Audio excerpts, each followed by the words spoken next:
tuned in to The Cold Hard Truth, Cayman's #1 hard-hitting live podcast show, where we feature some straightforward conversations on political, social, and celebrity news and all things happening in the Cayman Islands and around the world. This show was created to give the people a voice and a means of being involved and informed without any filters. Sometimes it gets crazy, but we always keep it real.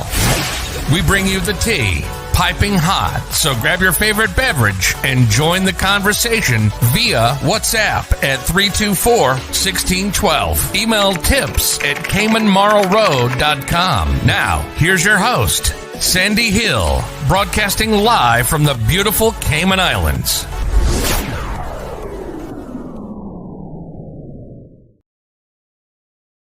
The planet. When I saw it, it was right behind a cloud. So I was like, "Ease that!" I know it was massive, Gorgeous. Did you get a picture of it? I tried, but then it was like when I had the good view of it, it was definitely then it was behind the cloud. Yeah. Anyway, it's probably out of sight now because the sun is up. It might still be in the sky. Maybe though. I don't know. Is anyone out there seeing the moon? Take a photo. And when the moon is full, we know that your kids are crazy. Are they a bit chaotic right now? Last night they were better. The night before was like vampires. leading I believe up. your kids are vampires. I believe so too. Werewolves. Yeah. Good morning. 7:25 right now. Big news. I have some important news for you. Interesting news. It's Blake and Darren's Spilling the Tea with Sandy. Cayman's top news headlines of the day from CMR. Sandy, did you see that moon this morning? Good morning. No, I haven't. I noticed it a couple nights ago that it was getting very close to being full, and I surmise that that's why there was so much craziness going on over the last couple of days. No, but it was huge in the sky, and if I would have got the one photo, it just looked like one of those fake photos. Yeah, but it was real. I love a full moon. It's Was that Bruce Almighty when he lassos the moon? Yes, that's what I was thinking of. Really? Were you? I totally thought about that. I was like, oh man, it's so close. We could lasso it. I mean, it was huge. And It pull was it so in, close. make it look bigger for Jennifer Aniston. Yeah, that's right. Everything. Wow. Anyway, you got a lot to discuss this morning. What do you got for us? Okay, so tourism stipend is making the news today, only because it's a little bit late. And so everyone is like, where's my money? And our very good, well-placed sources have said money soon come. They're working on it. It's taking a little bit longer this time because some people may actually be in for a bit of a surprise because they're cleaning up the list. Yes. Okay. Like checking, making sure people aren't, have another job. And you should be doing that. That's, Yeah, you should be double dipping. Yeah, you should be checking in. Apparently, this is going to be a massive cleanup. So those of you who are in prison and receiving the stipend, that may stop. Wait, what? What? I know. It's so crazy, the messages I've been getting. Those of you who are overseas who've been receiving the stipend, it may now stop. All right. So we'll keep an eye out. Is it taking this long? Yeah. It's one of the reasons why I think it was moved from tourism to finance, because it is easier for the financial people to look for irregularities and to try to clean stuff up. So it's happening. West Bay land dispute, speaking of the full moon, continues. I saw the video of the guy going and throwing rocks in the road.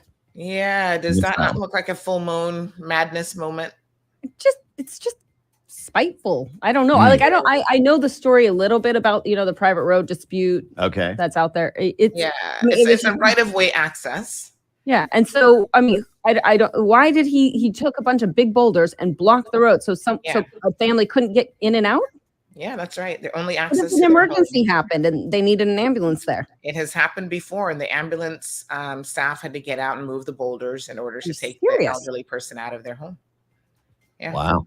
So anyway, he's back at it again. I'm not quite sure what set him off, but it started on Thursday. Well, what's the law? Is it? Well, I thought he went to court and was told to keep the peace. I don't know what the law is. This is the latest part of the law. So the family has done everything. It was a right of way access for 45 years. And then he moved in a couple of years ago, and he's been trying to undo that 40 years plus right of way. So essentially, what they went and did is they went and got it codified. So they went to the land registry and they actually registered it. And that still was not enough for him.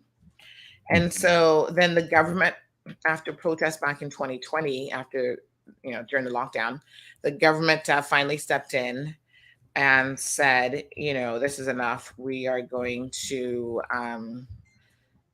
fix this by making it a public road. So we will take control of the situation. So the NRA stepped in, Lands and Surveying, everybody stepped in.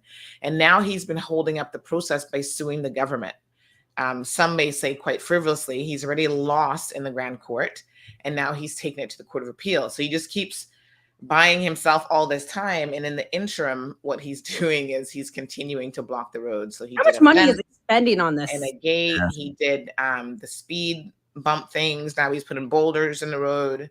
The police have had to tow his vehicle on at least one occasion. He just isn't stopping. So I don't know. Sounds like a great neighbor.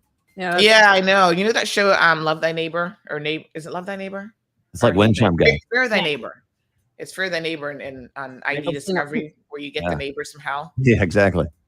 This reminds me of an episode. Well, my neighbors just poop in my yard and don't clean it up. They do themselves, not their dog. Yeah, exactly. Oh my gosh. So this evening is Premier Access Wednesday. So you can tune in and ask your questions directly of Premier Panton at 7 p.m. right here on CMR, and soon to be simulcast on Bobo 89.1. So it's every other Wednesday. So his Wednesdays today. Did you guys hear about this avocado row out of Mexico? No. So yeah, so like there's been a stop to getting avocados from Mexico kind of thing because of drug cartel issues. Oh boy. Yeah, so it's kind There's of a bizarre in avocados. Yeah, it's a bit of a bizarre story, but basically the I guess avocado farmers were threatening the inspectors.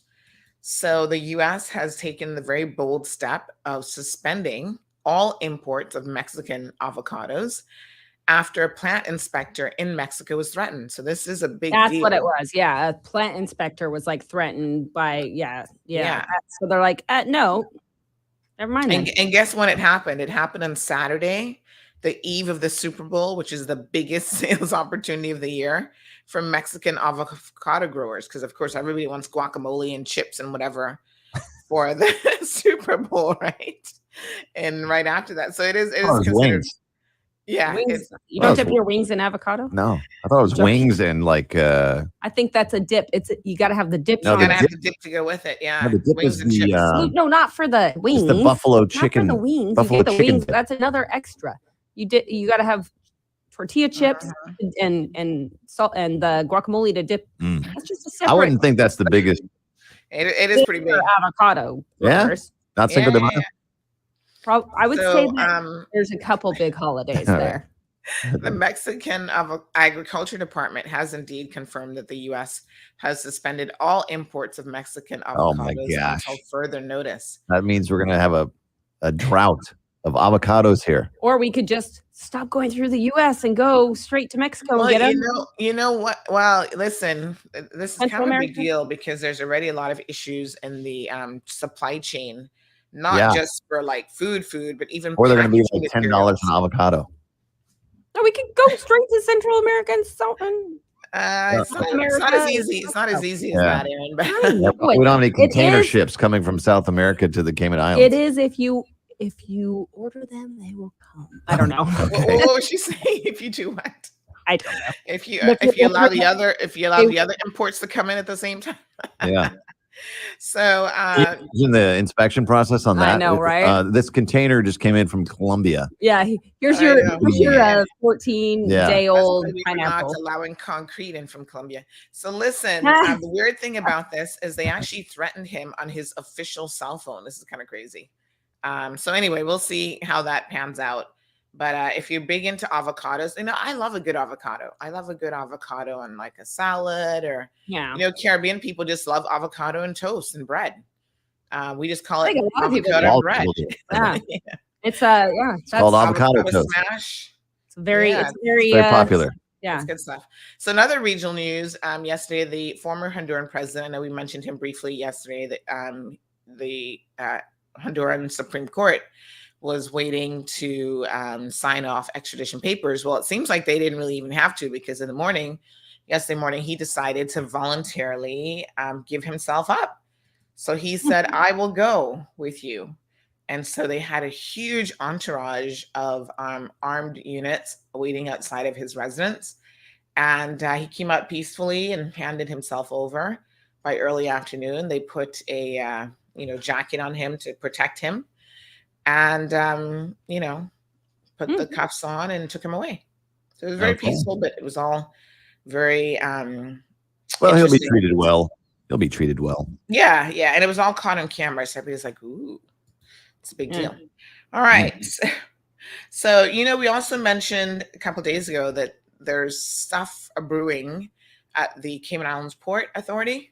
Yes. Well, yesterday, confirmation was received shortly after we spoke that the former port director, who last year in September resigned from his acting port director position, has also now resigned entirely from the Port Authority. So he's leaving, and his deputy port director is also leaving. They put the deputy port director in gardening leave the second he gave notice, pretty much, which means he's no longer there even now. Right. And then the port director will leave in April. So there's definitely something abuzz, and CMR is doing some investigative sniffing out. And I think we will have the big story here shortly. So stay tuned. Well, who's directing right now? Somebody got a promotion. Yeah.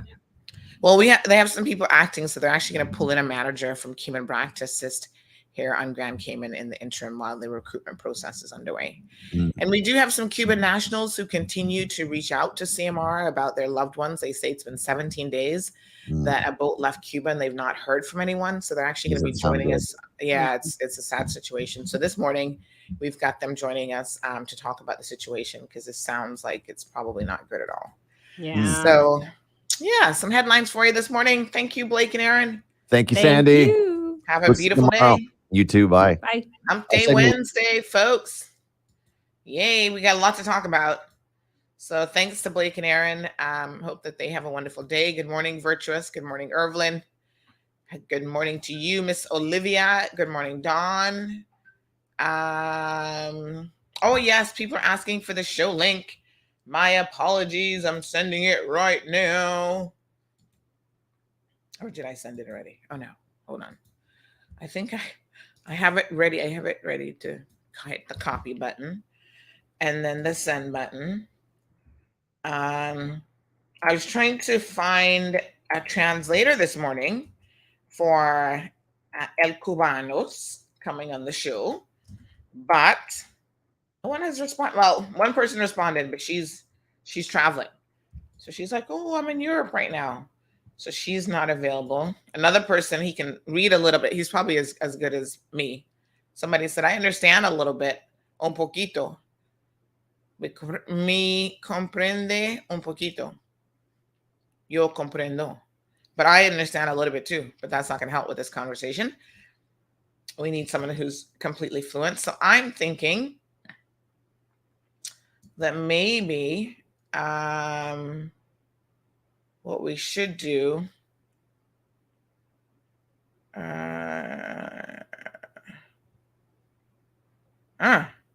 all right, so I'm thinking that maybe what we need to do is to use modern technology to help us out. Let's test out how good these translator apps are. You see the commercial where they're like, "Hola," or they're speaking Japanese, and then the translator says, "Yes, good morning. You need to turn left and then right," and it sounds like it's perfect, a perfect solution. Well, we're gonna see just how perfect it is this morning, because I'm gonna try one. I've downloaded one this morning as I was getting ready on my phone. My poor phone button. The one button on the this one must be really good, because they want me to pay $5.99 a month, 7-day free trial, no commitment, cancel anytime. It claims that it comes with offline mode, AR translation, camera translation. I don't need all that, but okay. Voice conversations, that's what I need. And then text translations. So Let's try it for free. But my little double click button on the side seems to have a problem. It doesn't work quite as well as it should. All right, it says we're all set. Let's check it out and see. I translate. Is this a good one? Would like to send notifications. All right. Translate your environment. So they have an AR button. Augmented reality. Oh, it translates everything like around you. So if I do that, tap object to translate.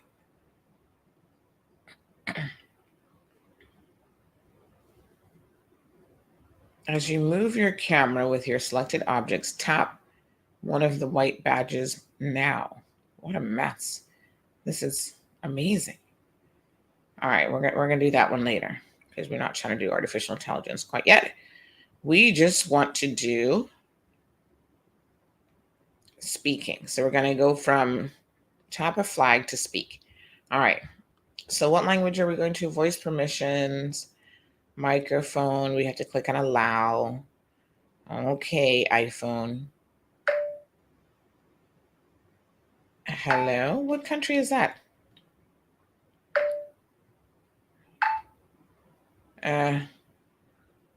Oh, it says to Spanish.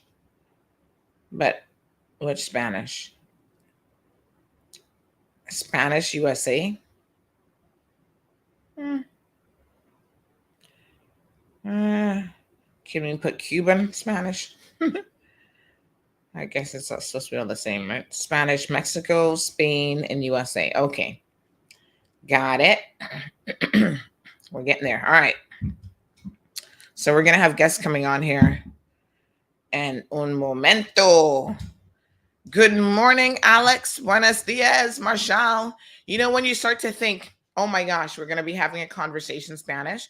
Am I the only person whose brain actually starts to try to work in Spanish? You know, when I was taking Spanish, I got to tell you guys a story. When I was taking Spanish in school, I used to be very, very fluent, like high school. I took it for a couple years. And then I was so fluent that I could actually test out of it at the university level. Because they're like, oh, you tested so well, you'd be like in Spanish level 3, so you don't have to take it. And at that point, I was just trying to save money. Poor student with no money, trying to find tuition money. I was like, hell yeah, I'll opt out of it. Good morning, Diamond Princess. And now I kind of regret that because I feel like I could have been so much more fluent. I probably would have retained a lot more. But my brain used to work a lot in Spanish when I was kind of immersing myself a bit more in it. And in fact, I would dream sometimes in Spanish. Do bilingual people dream in both languages? I kind of feel like they do because I've had a dream in Spanish before. Good morning, Loretta. Hi, Richie. Hi, Felicia. Miss Reba, what's up? Look at Miss Reba. I've not seen you in a minute, my darling. All right, so let me message the Spanish people. Oh, Lord, what is this? Oh, so many messages this morning. Oh, my gosh. What's going on? All right, so let me see. No bueno. Okay, let me see where that message is. This is somebody in Cuba. So I think their area code is 53. Yes, Let me put listas, question mark. That means, are you ready? Hey, Stephen, joining us from the UK. So good to see you. Good morning, John. John's checking in. Catherine's here. Chef Remy, where you been, my friend? I haven't seen you in a minute. I need you to give me your proper name. I know the face. I still can't put the name for it, but this Arabic writing is like totally throwing me off. So they have one called Voice Translate. I think that's the one that I'm going to use. The icon looks like a microphone. Let me see what this icon. They have quite a few. This one looks like, no, this one looks like a little globe, like a little map. So I'm going to try this one and see how well it works. Google Translate is good, but Google doesn't really do voice, right? Google, you just copy it. Does Google do voice? Carmelie, good morning. Aliano. Benji's got it locked. Dawn is here. Almost 200 people on the live already. Louis, hump day. Yes, it is Wednesday. Good morning to Wee Wee. Marshall says, I'm bilingual, never had a Spanish dream. You speak fluent Spanish, Marshall? And you've never had a dream in Spanish? Really? That's interesting. I feel a little bit congested today.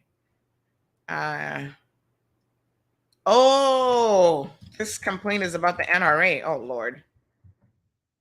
Oh, I was wondering why this person was sending me these pictures. I'm like, what the heck? Okay. We're going to try to get to the bottom of that case. Some person's called to remove them. All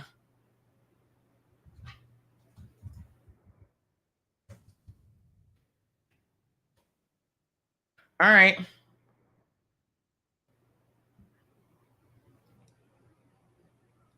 Ugh.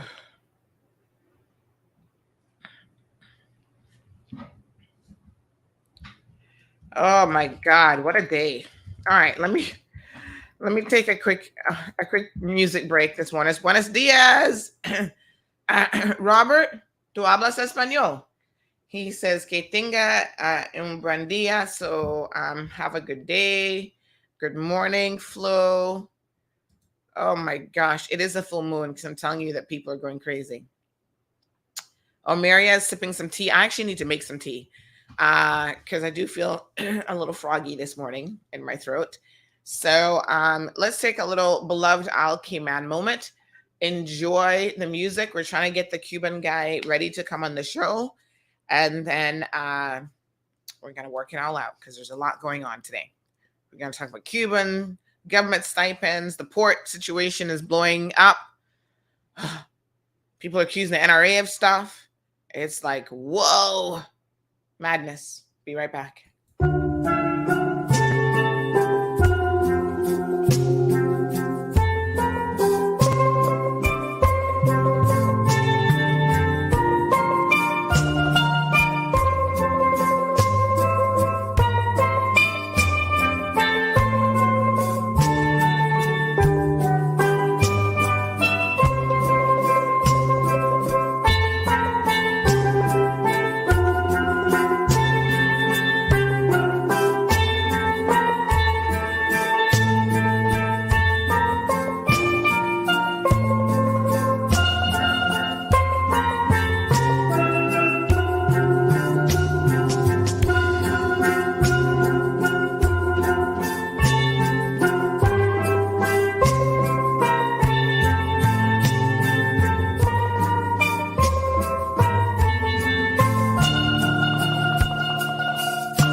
All right, beautiful people. I'm back. Got me some ginger tea this morning. I'm stirring my ginger tea with a chopstick. Don't ask why. It's just weird. But that was the quickest thing to grab just now. And I had to grab my straw for my water. All right, let's get this show on the road. Let's see if my Cubans are ready. All right, no problem, no problem. Oh my gosh. All right, looks like they might need a little bit of time to get ready. So maybe they're getting in a good Wi-Fi zone or something. So let's go ahead and get started. Let's start with the stipend because this has caused a bit of a situation.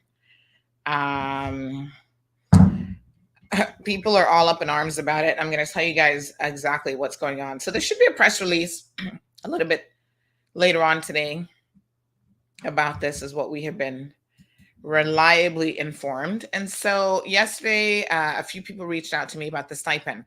I think normally you guys get the stipend like around the 14th and 15th of the month. So trust me, the second it doesn't hit the bank account, people are messaging me. What's going on with the stipend? Is it not ready? And I'm just like, I don't know. Let me try to find out what's going on. So I got a couple messages yesterday from people who were like, Sandy, look into the stipend. I need my money. I got bills to pay and so on and so forth, which is understandable. You know, it's become like a paycheck for y'all. You've been waiting for your money.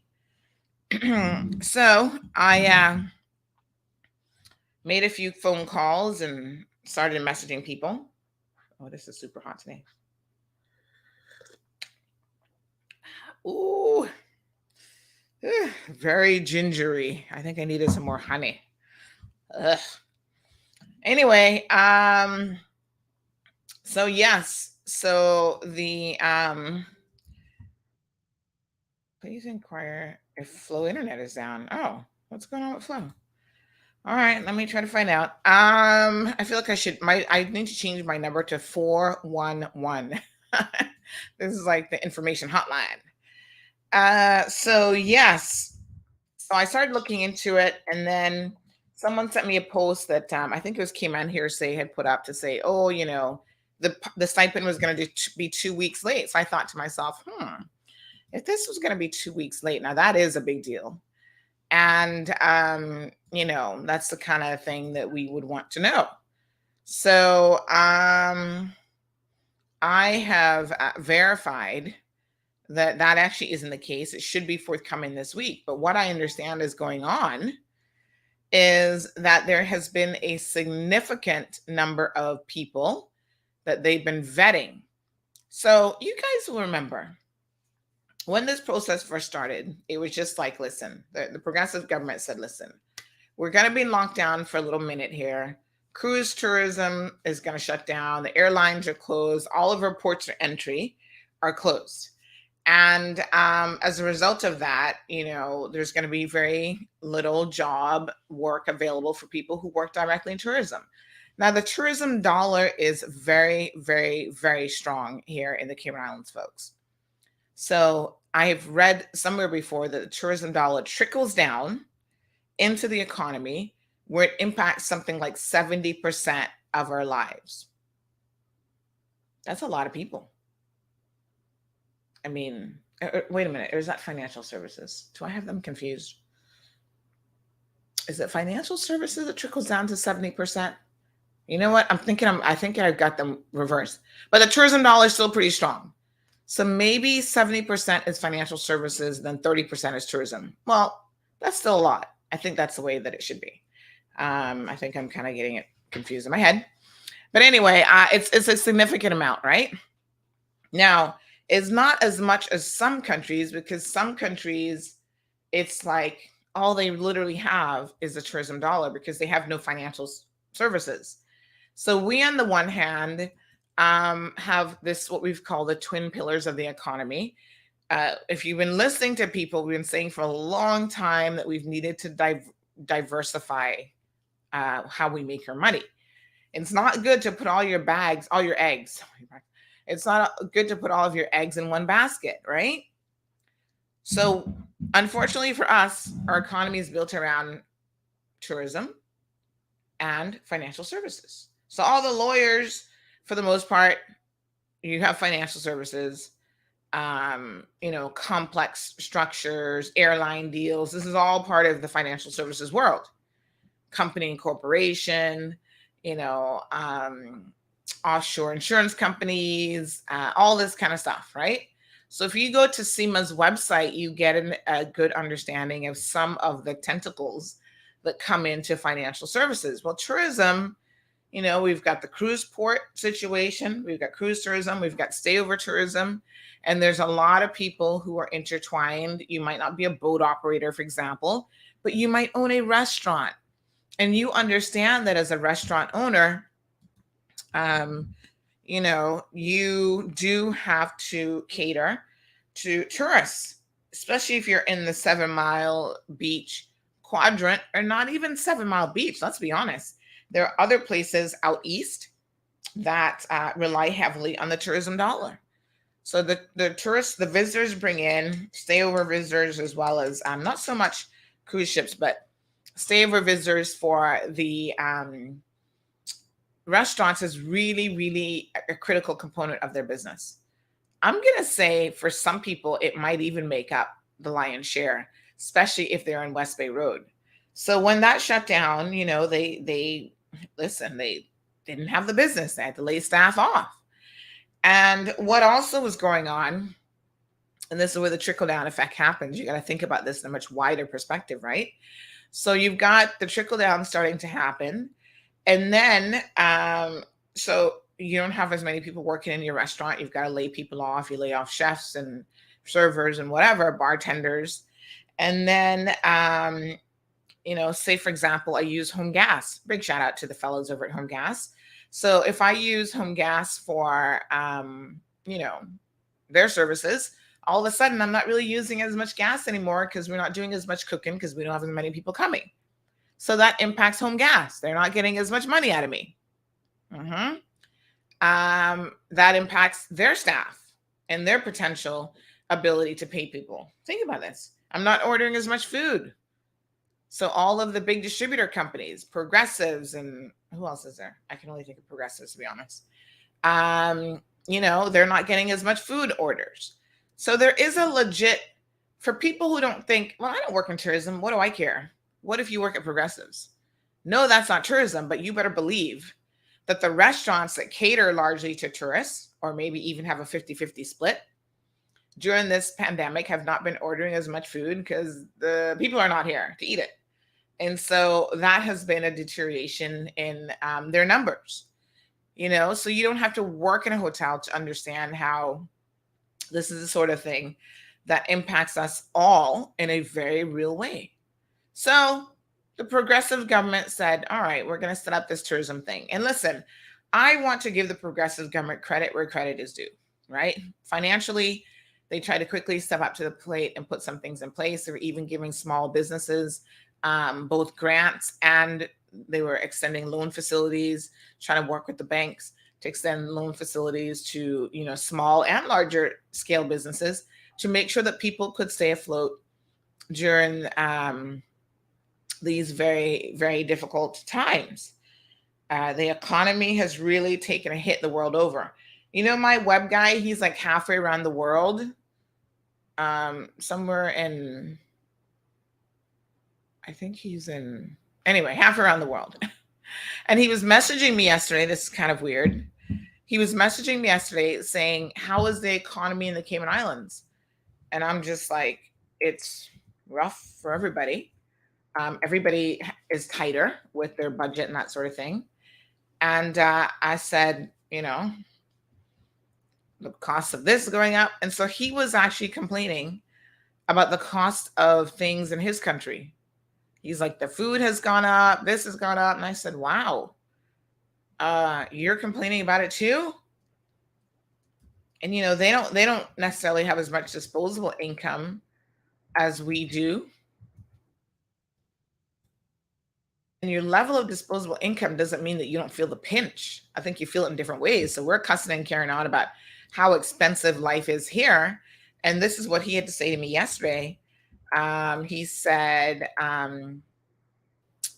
how is the economy in your country? Here we're experiencing a stifling economic crisis, increase in basic foodstuff and others. Yesterday, there was a decision to raise the price of public transport.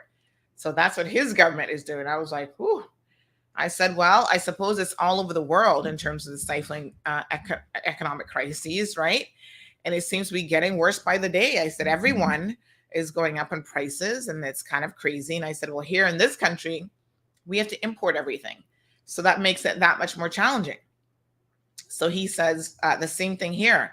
We have agriculture and marine resources, but everything is exported to cover the expenses of debt and other imported materials. For example, wheat derivatives were in the past 2 months at 0.9 cents, I guess. Now it's at $2. I was like, what the heck? And then on top of that, the crazy people over in Russia, Putin wants to start a war. How do you think the war is going to help? Anyway, folks, the government of the day did what they thought they had to do in order to help the economy along. I don't suspect anyone really knew how long it would be taken. And it would take for us to kind of try to get back to somewhat normal. And it's taken a minute, right? I see, for example, even another customer of mine, he was messaging me yesterday about, I forget where he's from, but anyway, he owns property in Northside. He has a rental property. And he says, you know, his rental property is for tourists. It's not really meant for the locals. And he said, when is this government going to reopen the borders? Just drop everything. I was like, I understand the sentiment, and I don't know when we're going to get to that point where there are no restrictions at all. Nobody has to test. Nobody has to do anything. But, you know, we have to understand the risk involved in taking that approach as well. And is this island ready for the risk? I understand you need visitors to return, but at what cost? Anyway, let's have that arm of the conversation just a little bit. So here we are. The stipend was implemented. It wasn't implemented with any real criteria. Let's be honest. It was just like, listen, if you work in tourism, submit your paperwork.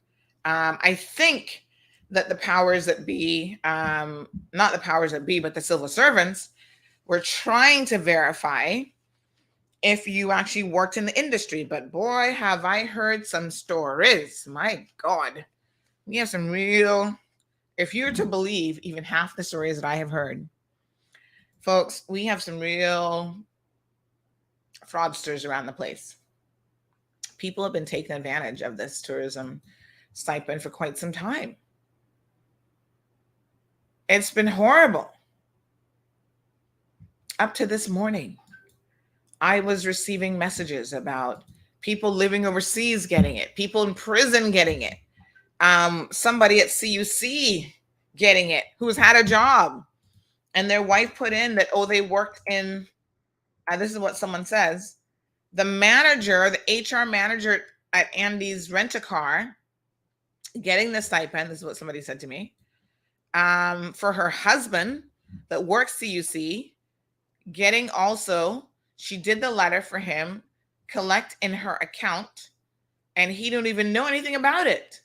He doesn't know anything about it. So she went and applied for him, and he doesn't know anything about it, and it's going into her account.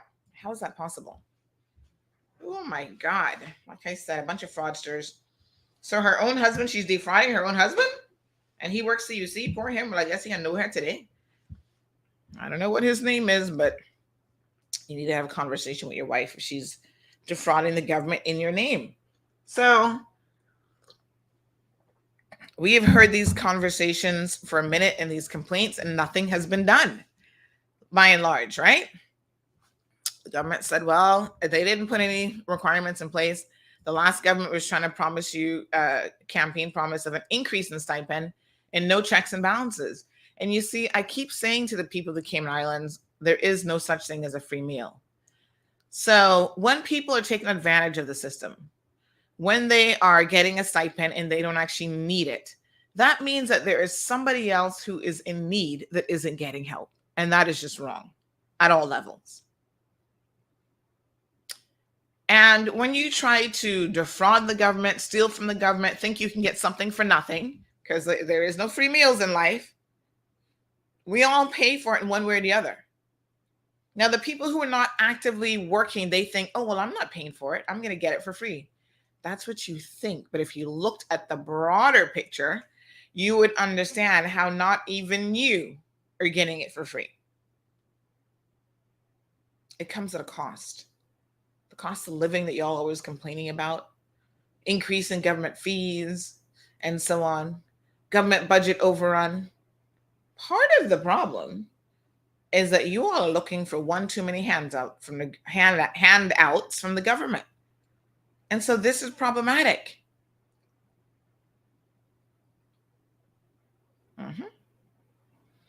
Emma says, kudos to the government for investigating the stipend. So listen, the previous government had the stipend under immigration, or my apologies, under tourism.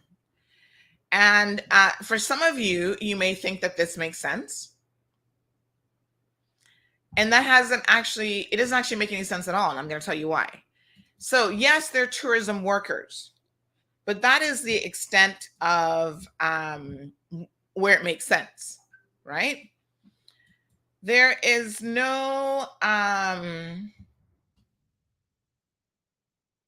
way in which it makes sense. So remember when the minister had announced they had partnered with the Department of Tourism, Labor, and whatever, and they were trying to get people to do training. They had to register for works. They had to get back, trying to become more self-reliant and trying to register. And they needed to figure out where people were. They're having job fairs. Where can we place people? We're starting to reopen a little bit. And then there was this sort of mismatching of, this is so-and-so's remit. Chris, the deputy premier, is responsible for labor and finance and whatever. So when they started to analyze it, and this is a fact, right? It turns out that tourism was the least compatible ministry to actually deal with this. It really shouldn't be falling under tourism. Yes, they're tourist workers, but they're having to integrate themselves into the overall labor force. So some of them will actually be moving into other areas. They're not going to be working in tourism, right? They're trying to retool themselves. And so what that means, folks, is two ministries are having to talk to each other, and that does not always work as seamlessly as it should. Tourism sitting down waiting on people over at works to do certain things. They have certain directives from their chief officer. So I think that the decision was made to move it under finance, because they're actually in charge of the payments. They're the ones who process the payments. They're the ones who try to get people back to work, the labor force, labor enforcement, all this kind of stuff. Right? The decision was made to put it back, and after the budget was done, that's exactly what happened. So this month, there is a slight delay. I understand that payments are supposed to come out later this week, because there has been this cleaning up effort now. So remember last month and the month before, I showed you guys the notices that went out to every stipend recipient. We need you to start providing us with information. You need to make sure you're registered with Works, and then we need to have all your current information. You're working, you're doing this, you're working part-time, whatever. I didn't see all the questions, but now there has been a vetting process. And you can believe me when I say a crook wouldn't be interested in that vetting process. Those of you who are in jail and getting a stipend paycheck, what are you doing with money in jail anyway? I'm just wondering. Now, here's the thing. You might argue, well, somebody's in jail, they might still have bills on the outside. Well, they should have certainly thought about that before they went to jail. But ordinarily, if you were incarcerated in prison, the government wouldn't be paying your bills on the outside, because you wouldn't be working. Your tourism job, you would have been fired from it probably if you went to jail, and you wouldn't be working. If you've since left the jurisdiction, And you're in Honduras and other places. I saw one woman commenting about how she didn't get the stipend. And I was thinking to myself, but you're not even in this country right now. You're overseas. But you see, those are the kind of people who would be sitting down in Banaka collecting $1,200 a month, or what is it, $1,500 a month, whatever the stipend is, kicking up their feet, because that's a lot of money in Banaka. No matter how you slice it, it's a stretch further than it would stretch in Cayman. And then they can still have their side hustle there as well. And I'm thinking, why is she going on about the stipend? She's not even here. And then there were people who would have gotten jobs, full-time jobs, making a full-time salary and still getting the stipend. And I hear some people, well, they might still have bills to pay, Listen, if you now have a civil servant job and you're working full-time, I'm sorry, but you shouldn't be eligible for the stipend. I don't want to hear no foolishness about you got bills to pay. We all have bills to pay. But you don't do that by trying to defraud the system. It was designed for non-working industry workers. So if you get a part-time job, I can understand that argument, because I've had taxi drivers say, Sandy, yeah, I'm at the airport now and I'm trying to pick up these people, but that's nowhere near, I might walk away with X amount per week. That's nowhere near what I was making, and I can't survive on that. I can't pay a mortgage on that. I can't pay my bills. That I understand. If you're back to working full time, then we got a problem. They need put people out. They do actually work, not do courses. What benefits are you getting from the courses? How to write a resume and waste time. Place people in the actual working field so they can be much more familiar. So stop trying to take bread out of people's mouth with about a lot of people is back working. Well, I'm not saying a lot of people are back working. I'm saying that some people have returned to work. Now, this is why the process needed to be cleaned up, folks, because we, the paying public, which is everybody, has a right to know how many people of the tourist recipients are now back to work. So how many of those people now have a full-time job? Now, I can't agree with you that courses are useless. I think this lull in the economy, because basically it's been a little bit of a pause, is a perfect opportunity for you to upskill and to train. I want to give Paula Swaby a big shout out here, because let me tell y'all something. If y'all need to know where and how to get a good attitude in life, y'all need to talk to Paula. I believe is Paula from West Bay? I kind of feel like she might be from West Bay, but anyway, Paula, they call her brown sugar. She knows a thing or two about positivity and embracing life's opportunities. Let me tell you something. That woman has taken the courses. She's been to, I think she's done the bartending school one. She's done the sushi making course. She has taken computer classes during this time. She has fully embraced the entire process, and that is great. That's how you have to approach life, because you never know. You might not be in tourism forever. You need to upskill yourself. And one of the sort of concerns that a lot of the older tourism workers have had is, maybe they've been driving their bus for 25 or 30 years. They don't know anything else. And do you know how difficult it is at 55 and 65 to all of a sudden tell somebody you got to learn a new skill in life? You have to learn how to use a computer even. They're almost not hireable outside of what they've been doing for donkey years. And that's a crying shame, because I think that as a community, we have somehow gotten this idea in our head, and we've been raised with this idea that you're a taxi driver, once a taxi driver, always a taxi driver, and there's no hope of you doing anything else in life. Right now, you're a dive operator, and that's what you're going to do forever. Well, industries change, things shift in the economy.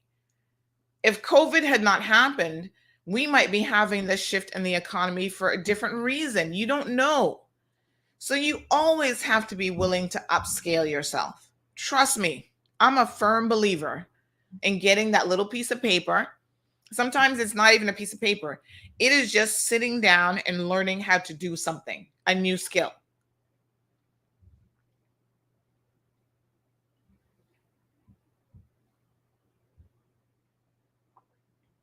Ask about the guy in jail. Well, he's been there for months, so I don't know what kind of petty reason, but he's already been there for like 3 or 4 months. So he's locked up for a while. I don't know how long. The person didn't specify what the length of sentence is, but yeah, I mean, this is a real concern, right? We need to have a mindset readjustment. Talk to Paula, see how she does it, because everything she jumps into 100%. She was so excited the other day. She's like, "Oh my God, Sandy, I got a 90% on my Excel exam. I did this, I did that." You know, Paula's positioning herself to maybe even move out of tourism if she keeps it up. She might be able to move into financial services. But that's not going to happen if you are not willing to explore opportunities first in training. So for you to get a job, people need to see what you have to offer. For them to see what you have to offer, quite frankly, they need to see a resume. And if you don't know how to write an impactful resume that stands out from the other 1,000 resumes that they've gotten, you'll never get a job. You know, I've had people saying, "Oh, I want a government job," because everybody thinks government, like that's the holy grail of who you want to work for.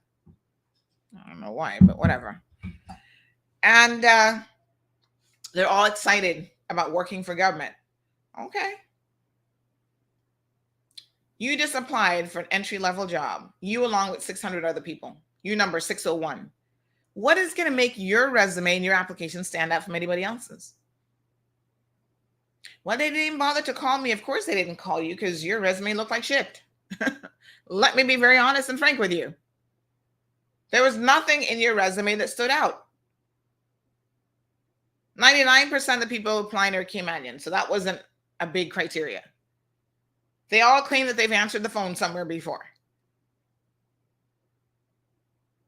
They all have a basic level education from Cayman Islands, whatever. What's the high school called? CHHS.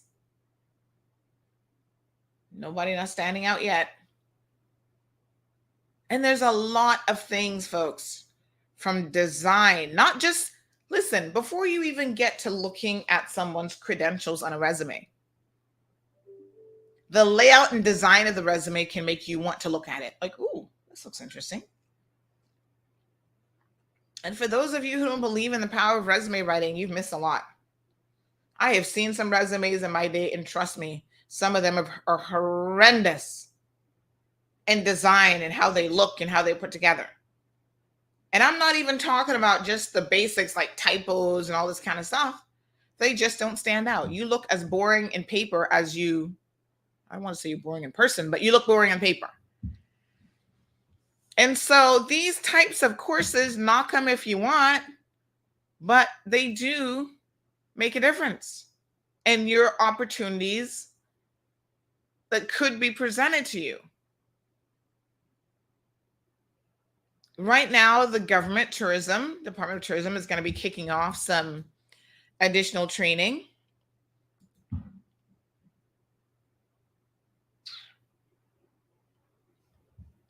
And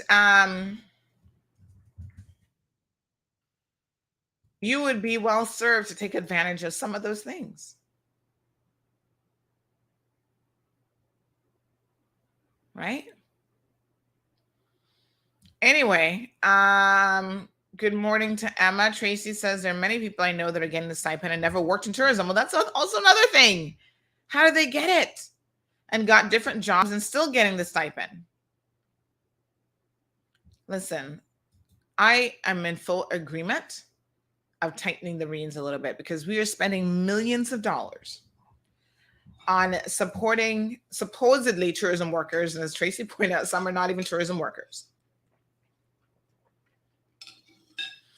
I agree with the need to help, but I think you need to be very careful when people think you're just giving out free money with no implications, no restraints, nothing in place, because people will take advantage of it.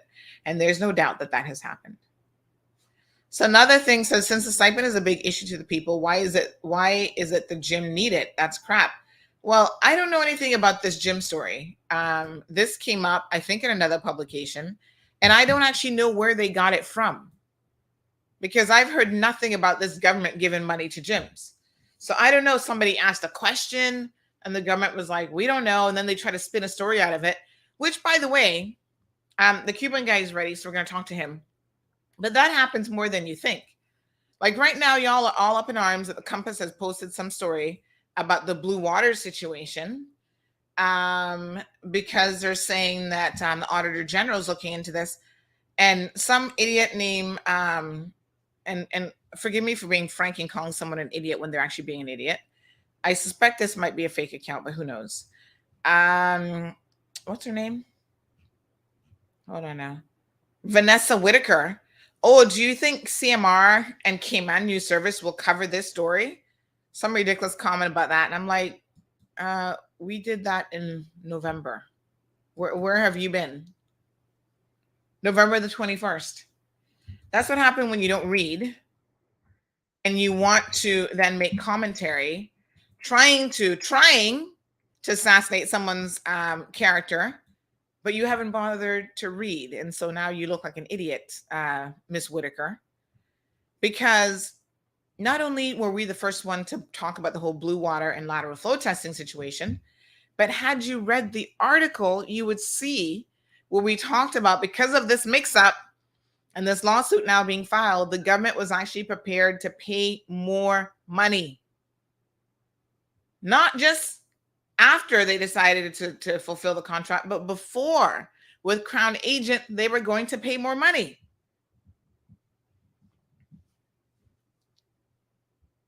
So, try to read before you try to jump up like, "Ooh, this is such a big story right now." November, December, January, February. Okay. We said that 3 months ago. The fact that the Auditor General might have been paying attention and is now looking into it, well, great. Thank you, Auditor General, for doing your job. Kudos.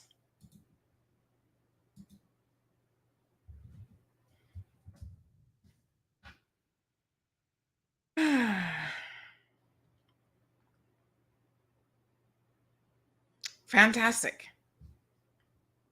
We'll get back to that later. Let's see if our Cuban friend is ready. Let me send him the link. And, time and time again, I consistently get these comments about people and this taking advantage of the stipend. Here's a question. Those who've been defrauding the government, will they be prosecuted for fraud? Will the persons who administer the tourism stipend be reprimanded for lack of administrative research? This cannot happen without some sort of scrutiny. Well, I think unfortunately, because the last administration didn't really put any processes in place necessarily.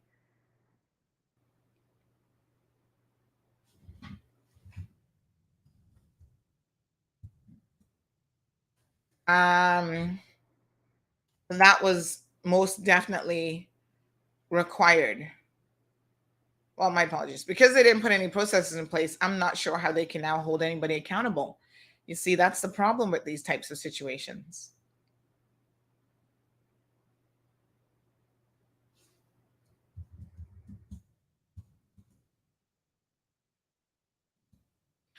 All right. So Celine says, all over the world, things have gone up. Aliano says, as someone who's been relying on the stipend, I'm grateful, but we need to see a better influx of people being able to come to the islands, yes, in a safe way. Since the year has started, I haven't been that active. 4 tours isn't money to where I'm no longer in need of the stipend. Emma says it's true. Fuel has risen to $5 a gallon in parts of America, even $6 in California. She's asking if it's true. I haven't really looked at gas prices, but we can certainly do that.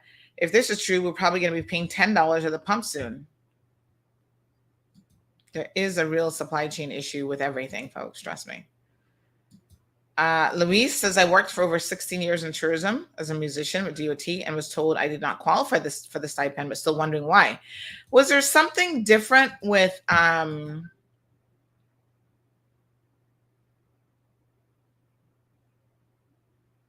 Okay, so he's not able to call in with the link.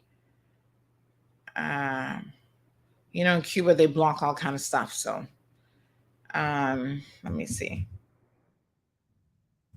Yeah, Yama.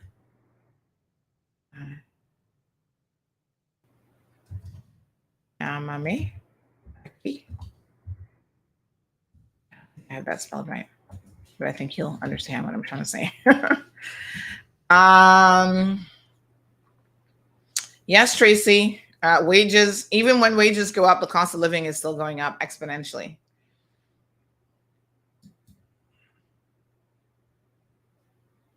Nikki says it's time to allow cruise ships back and stop the stipend. Well, a little birdie told me, and I've not been able to confirm this, that a cruise ship might be coming next month. Now, we saw the last time they tried to allow a cruise ship, and Omicron was knocking on our doors. And they didn't know what Omicron was going to bring. So it was a little bit of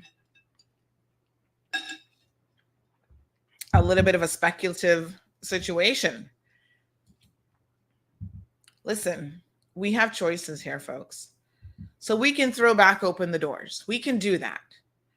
But you can't do that. And then if people start to get really sick and people start to die, then complain about the people dying. In life, you often cannot have it both ways. The US, their numbers are reducing for COVID infections, but yet the deaths are remaining extremely high. So it's going to happen. You know what I'm saying? This is how it works. So throw open the doors. Everybody's like, oh, the UK is doing it. No mask wearing, no this, no that. So yes, all of those things are possible. But when your aunt up the street dies from COVID, you can't then be blaming the government. You cannot have it both ways. These other countries have, by and large, decided that, you know what? It is what it is. There is a death toll associated with COVID, and we are willing to just suck it up. People are going to die. Let them die. You have a little bit of a choice with the vaccine, giving you, when it comes to death and serious illness, a good degree of protection. And if you're not willing to take advantage of that, then you must be willing to take the chance of dying, right? That's pretty much where they're at. Everybody's like, well, the UK has, I was telling you guys earlier on 106 about this client of mine who said, well, in Europe, they're just throwing the doors open. I said, okay. Do you have any family or relatives in the Cayman Islands? Because I am aware that you just own property here, and most of the time he's not even here. And then he starts talking about some deal with Big Pharma that Cayman has. I was like, you know what? Never mind. I can't take the stupid today. I can't take the conspiracy theories today. He says, are you aware that the UK and all of Europe are lifting their coronavirus measures? Why are we not doing the same on the islands? And why do we want to now start vaccinating 5 to 11-year-olds in March? The reason why we want to start vaccinating everybody is to get to the point where we can open the borders and your kids are not going to die. No government wants that on their shoulders. Trust me when I tell you. And you all can say whatever you want politically. I don't care if you like the progressives, if you like the government, if you like neither one. No government wants that on their shoulders. And every government, regardless of who was in, would be struggling with, how do we reopen safely? And in fact, Cayman, when you think about it, is the only country in the entire world practically who has been able to reopen, very measured, I get, but hasn't had to shut all the way back down. The UK hasn't done it. The US hasn't done it. Australia hasn't done it. Well, Australia is only starting to reopen after 2 years. So they wouldn't even open their borders. So when I hear people say, throw caution to the wind and don't get vaccinated because they also believe in some big pharma conspiracy theories, I really want to punch him in the eye, if I have to be honest with you. I'm like, you're stupid. Vaccination gives you more than a glimmer of hope. What are you talking about? Oh, don't vaccinate? And then on top of that, expose your people? Y'all are on a suicide mission. You know, I was up till after 1 o'clock this morning reading this story. I'm going to share this with you because this story really, I couldn't stop reading it. It was kind of long, to be honest, but I honestly could not stop reading it. It was so impactful. I'm going to see if I can find it and share the link with you guys.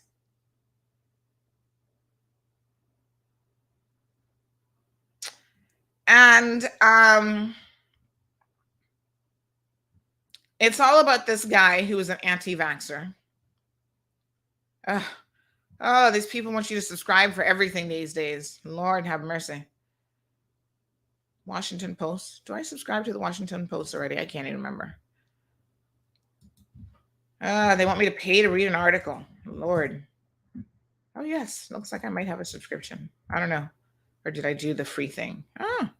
Looks like I paid for them, honey child. Some of these overseas publications actually do really good work, so I do pay to read their stuff. I would never pay to read anybody in the Cayman Islands, which is kind of sad, right? Because nothing they're saying is all that earth-shattering. But anyway, this story, folks, you got to read this. This is a real eye-opener. I mean, I was so invested in this story. I mean, it was just, I couldn't stop reading it at like literally 1 o'clock in the morning when I should have been sleeping. Here's this guy with his wife. He's an anti-vaxxer. And his wife, gets COVID. He's in his 30s. He finds the woman of his life after going through a bad divorce. She is 24 years old. Now, if you don't understand how you can be in the prime of your life and something like COVID can wreak havoc on it, then you don't have a real picture yet. You know, we've mostly had people, let me enlarge this so y'all can read along with me. We've mostly had older people and people with comorbidities. So when they died, you thought, oh, well, they're already 86 years old. I mean, to their family, obviously, it's still a significant loss. But even some of their family members have said they were 86. They've had a full life. Even if they're positive, it wasn't the COVID that killed them. They had all these other issues. But more and more, you're going to start to have cases like this. We've had a few where healthy people are going to die or be impacted from this. Now, when you read this story, the thing that struck me is how young and healthy she was. But her pregnancy, she's pregnant, turned out to be a comorbidity in a sense. Because they're now realizing more than ever, I think I posted something about this a couple of weeks ago, that being pregnant and catching COVID puts both you and your baby at significant risk. That's why they were telling pregnant women, even if you didn't get vaccinated before you got pregnant, for God's sake, get vaccinated. It will protect you and your baby. And here's a perfect example of why. So he says, he meets the woman of his dreams. She's intelligent, empathetic, upfront. And by the third date, now this was fast, he was in love. And he says, it's just a feeling. When you know, you know. And he's like, this is the woman I've been waiting on my entire life. Okay. 4 years later, so they met, they get married, whatever. She's laying unconscious in a hospital intensive care room, hooked up to all this machinery, 20 weeks pregnant. And he has a decision to make. So they're saying to him, at 20 weeks, we can take the baby, but it'll probably die because, modern medicine can only do so much. If you wait, they could probably both die. I can't even imagine being in a position like this where you have to be the spouse that's going to make this kind of a decision. This is just absolutely crazy. Oh man, it goes into so much detail about this case. I thought this was an amazing read. This is her now. She is alive. She still has to walk around with an oxygen tank. Because listen to this. Not only was she placed on a ventilator, she was placed on a special kind of machine. I'm going to tell you what it's called here in a second. I've never even heard of it before. That most people don't survive once they get put on it.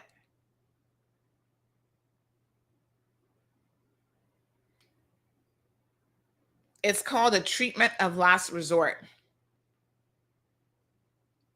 Right? So this machine actually pumps your blood through a machine outside of your body. Imagine what that's like. To try to take the pressure off of your heart and lungs, which do a lot of that work for you. 40-50% of the people are going to die on that machine. Here she is. Beautiful girl, right? Chris and Diana, perfect couple. Had a garden ceremony for their wedding. She's from Monterrey, Mexico, lived in North Carolina. He's Texan, good country boy. They have conservative values. He's Baptist, she's Catholic. And they both don't believe in vaccines going into this. Yeah? They take their little families. They have a blended family. She's already got kids. She has a girl. He's got 2 boys, and they're making it work. See him here in his little kitchen at his home. She's got kids to live for. So he was really big and outspoken about him. Even in his workplace, I think he worked for the police. Oh no, he's not gonna take it, blah, blah, blah. It says here, interestingly enough, his views even put him at odds with his own mother, his sister, and close friends who were saying, get the vaccine, get vaccinated.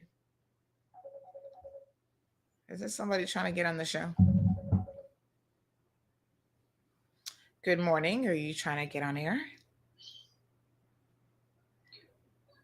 Hi. We're live now. Would you like to go on air? Hello. Hi.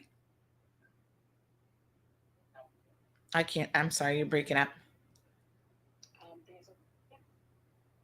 There's a fellow that is in need of some help. Is the lady with 2 kids?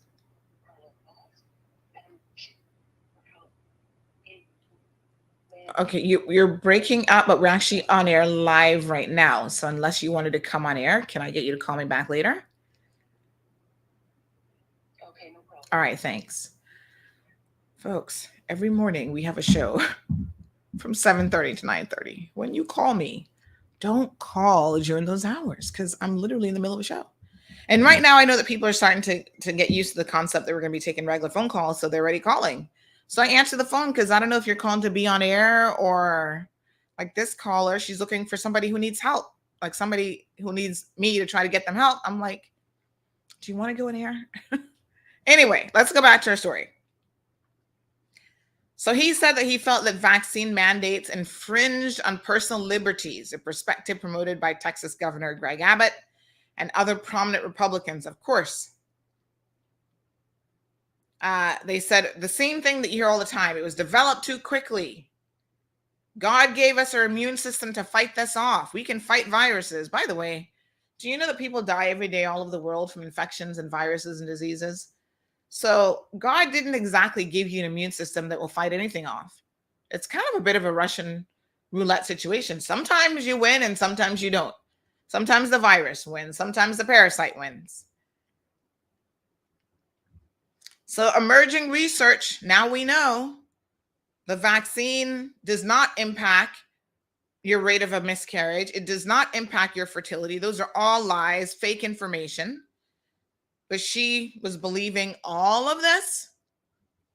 The World Health Organization, the CDC, has said pregnant women should get vaccinated. What does she do? She doesn't get vaccinated. All right. So the summer of 2022, their 2-year anniversary, They decide, let's go to Las Vegas and have a party. We're going to celebrate. They stayed at the Trump Hotel. Ironic. I'll say no more. Walked along the strip and caught a show of Cirque du Soleil. Then she started to get a headache, which, by the way, a lot of people said that this is a good indication that you got the virus. It starts with a headache, which is kind of weird, interesting. So they still keep having fun. When they get back home, she has a low-grade fever and exhaustion like nothing she's ever experienced before. Whoa. Then August the 6th, she starts crying out, I can't breathe. And I've heard of people who literally thought that they were okay, like they had a little bit of a cold, whatever. And then all of a sudden, the exact same thing, they're saying that they can't breathe. No, they just cannot breathe. And by then, the virus has already been working a number on your body. So she can't breathe. He calls 911. And he's thinking, like I said, he's a police officer. He's seen a lot of people go to the hospital for COVID. They get a little bit of oxygen and they're back out. So he's thinking, of course, that's going to be my wife's story. She's young, 24 years old, weighs 100 and something pounds. She's in perfect health. Nothing wrong with her. No comorbidities, no high blood pressure, not overweight, no cancer, nothing.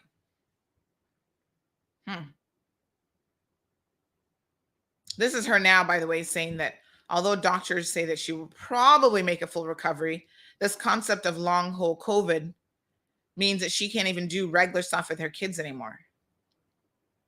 This is what she takes for daily medications, by the way.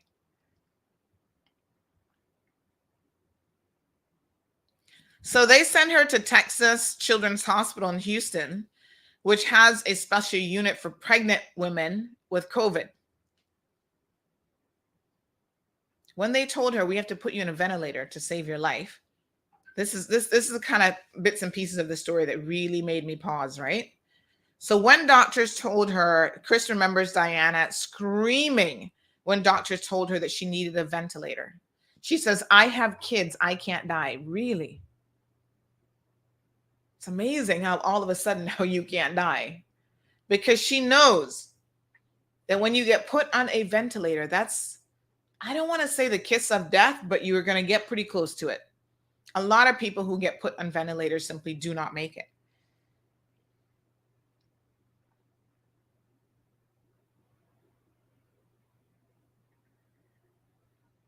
So this Cameron Desfoulian, who's a critical care specialist, supervising or consulting on dozens of pregnancies, says, yeah, this was an unusual case because unlike most of his other patients who already had pre-existing conditions, they were obese, they were closer to being full-term, 36 to 40 weeks.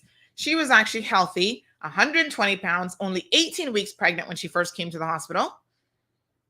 So still in her second trimester, because, your second trimester, the baby isn't pulling as much from you as when you're at 36 weeks, where the baby is really requiring a lot. She's still at least a month away before the fetus, my apologies, is considered viable. So, they've got to try to keep it in there at least till 28 weeks before they can take out and say this baby might be able to survive. So what they've realized is that I think any woman who's had a baby will tell you every pregnancy is different. And whether you recognize it or not, pregnancies take a toll on a woman, probably like nothing else she will go through in her entire life.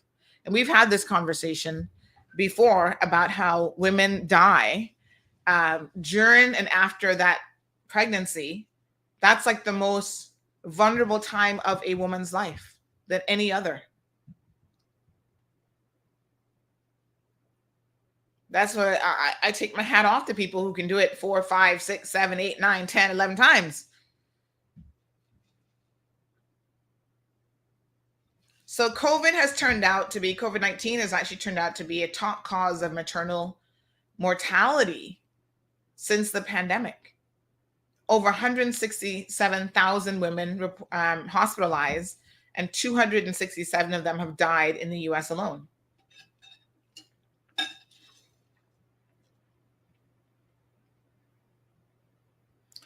So not only do you have the risk of, apparently it increases your risk of pregnancy complications, as well as what the virus is going to do to you also.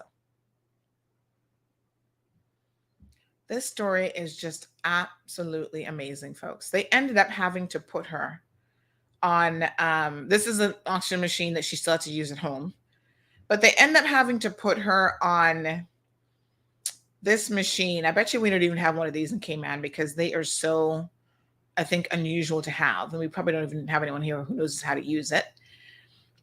But it is called, so after they put you on the ventilator and that doesn't work, then they move you to another machine called the ECMO, which is an extra corporeal membrane oxygenation.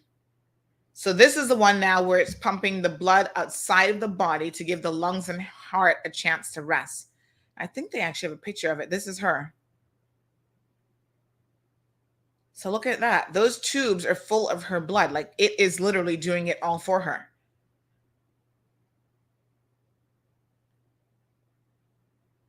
Listen to this part. The decision to put a patient on ECMO is not taken lightly. The therapy developed in the 1970s is life-saving in the right circumstances, but it can also lead to bleeding, stroke, seizure, blood clots, and infection. So when y'all sit down talking about, oh, I don't want to take this vaccine because, oh, there might be an association with a stroke, you need to look at the alternative treatments if you get sick enough, and they can try to help you. They're going to put you in a machine that will cause all of those things and then some. Bleeding, stroke, seizure, blood clots, infection. Moreover, the equipment is scarce, the staffing intensive, and the treatment can run up hospital bills into the millions.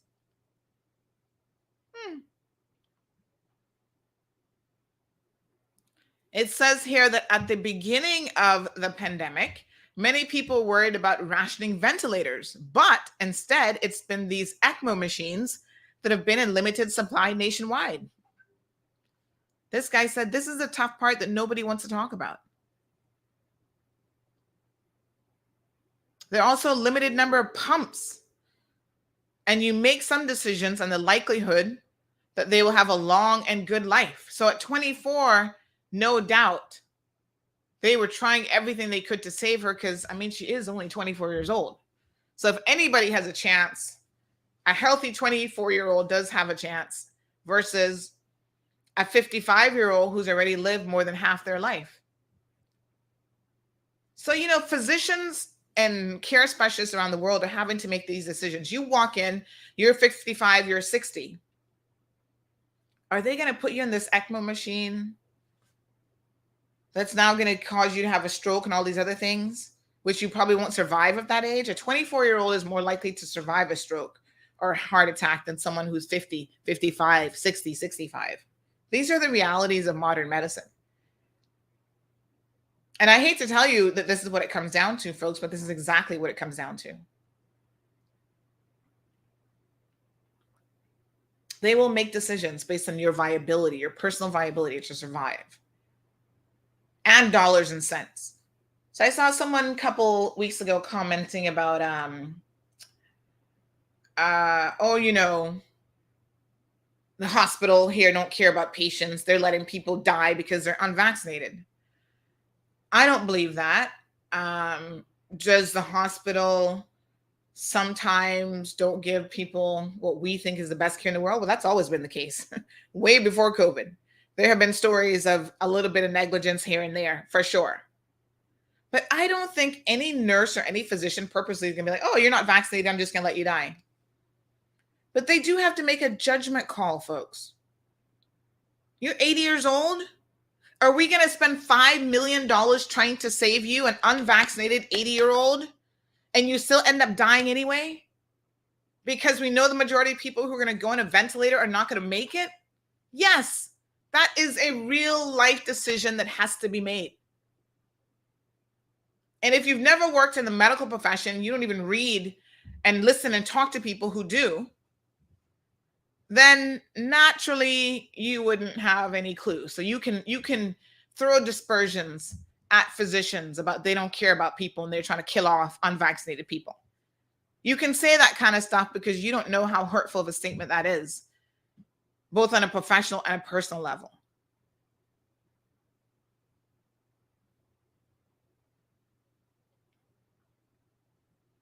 So listen to this. On the day that his team recommended the ECMO for Diana, a somber trio of staff members appeared in her room to visit Chris.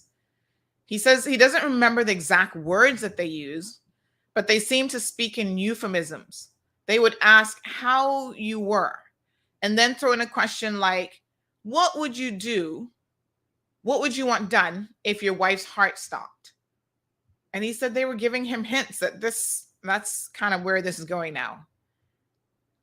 Turns out they were actually palliative care staff.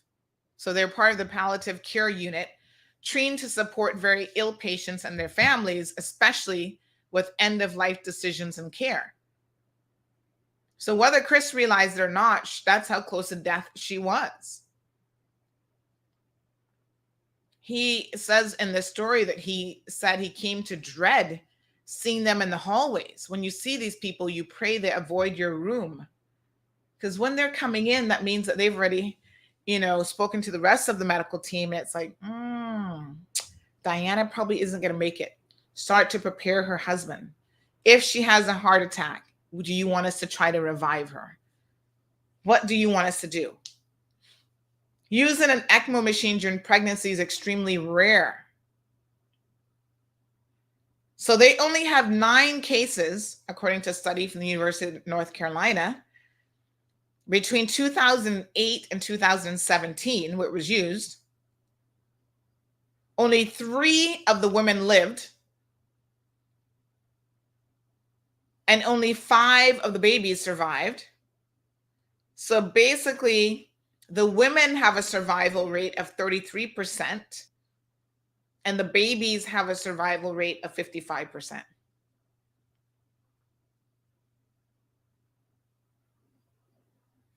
And ironically enough, this is a woman who had always wanted children. And this is why he said, in the end, because he knew how much she wanted to be a mother, I guess, again, because she already had a daughter, that he decided to try to save them both. It was an immense risk. And I must say, he had a little angel looking out for him, because she had 3 strokes, by the way, during all of this. So now she has to do mobility drills like this. Remember when you take your kids to like their pediatric visits? They're like, oh, stack stuff up. Let's see how high you can stack it. She's having to learn how to do all these things again.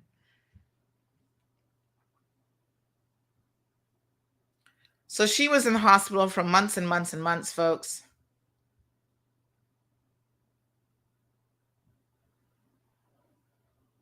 At one point, she couldn't see. She slipped into a coma. Here comes the palliative care again. She suffered from what's called an embolic shower, in which blood clots burst and scatter. 3 went to her brain, causing strokes. Another one lodged in the wall of her heart, resulting in a heart attack. So she had 3 strokes and a heart attack. And these are all known complications, by the way, of this ECMO machine.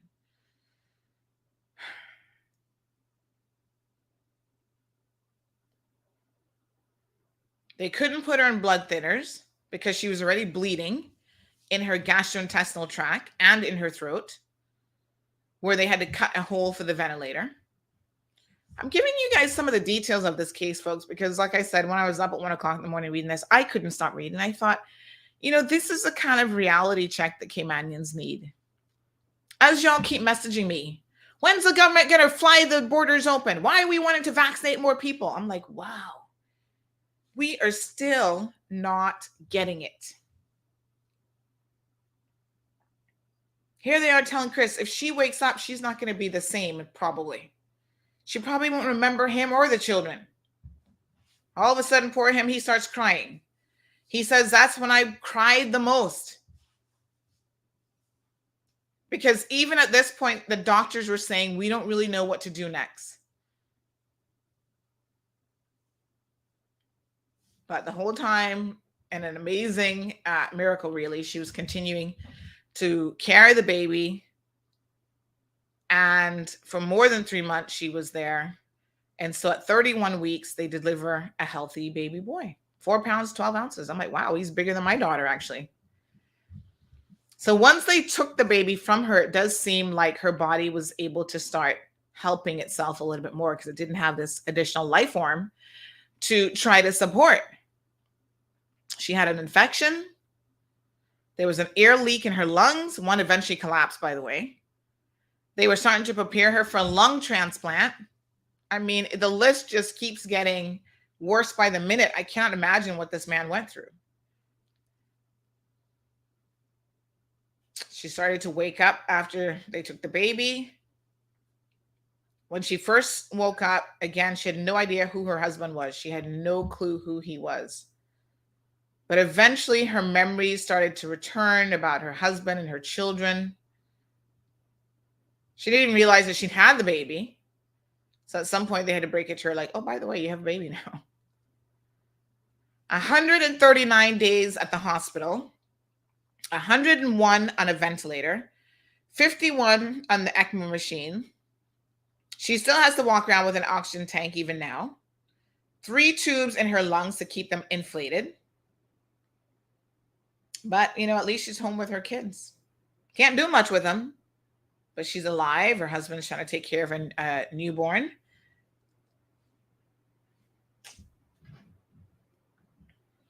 And, she doesn't have a whole lot of memory of what was transpiring all this time. So he had to kind of fill her in, right?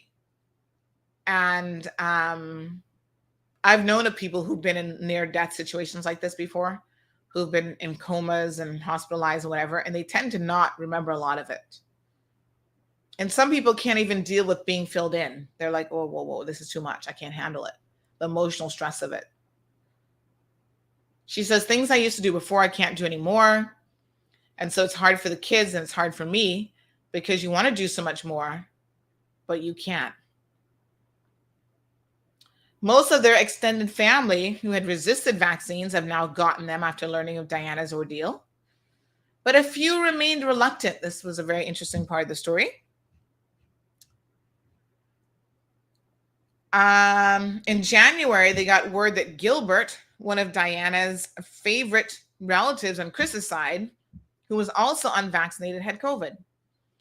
He was one of the first people Chris had told about his feelings for Diana, and he was always joking that Chris had done well in finding her. Shortly before Gilbert was put on a ventilator, he sent a video to relatives describing his condition. Diana texts him encouraging messages, says, God is going to hug you very tight and he's going to pull you through. Well, he didn't. God did not deliver a miracle in that case, and he died in late January. Diana says that she cried all night long. So she goes outside. Here's her and her husband walking around in the yard. They've got to carry, that's the portable tank. And then there's one that is inside as well. This is a reality, folks, of people who are still living with this virus. And I hear people every day saying, throw caution to the wind, who cares? You see, we haven't had a Diana yet. We really haven't. I don't even know if we have this ECMO machine. I will ask the HSA. I doubt it. That sounds like a very specialized machine that's already in short supply elsewhere in the world. I doubt we have one of those. And so it's easy for people to say, throw caution to the wind, open the doors. Everybody else is opening up. Who cares?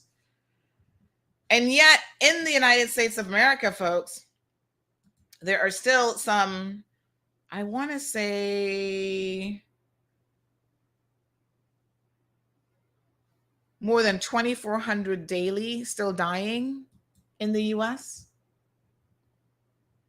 So yes, the overall numbers have declined. So there was a peak in mid-January. It's declined about 75% actually. Still, daily case reports remain higher than in previous surges. About 100,000 people nationwide hospitalized. That is a decrease over the previous 2 weeks. Death reports have leveled off at about 2,500 a day, more than at any point of the pandemic except last winter.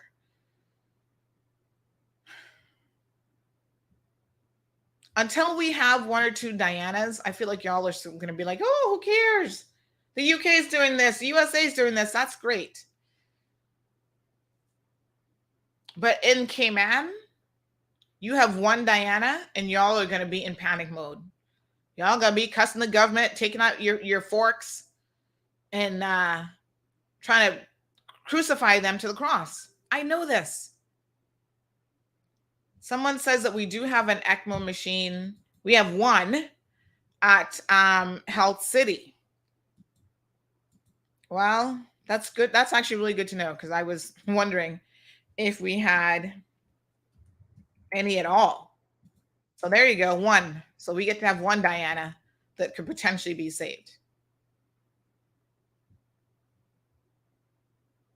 Oh, it's just a bad flu. Who cares? It's like having a cold. Well, thank God that has been most of your experiences. I ran into Caymanian the other day. She's a retired civil servant. And she was saying to me how her daughter had COVID, the granddaughter had COVID. They were all fine. But she's like, Sandy, 3 weeks ago, I felt like I was going to die. And I said, what? She said, that's how bad her COVID was. She said, honestly, if I wasn't vaccinated, I think I would have died. I was like, wow. Those people like her are not sharing enough of those types of experiences with the general public. So y'all think everybody's getting it. And it's all fine. It's not a big deal.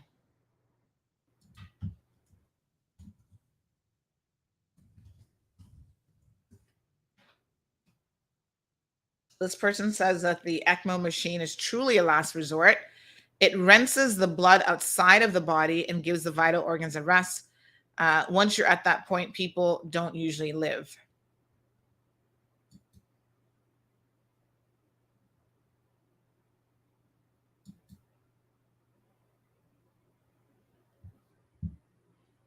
It's crazy.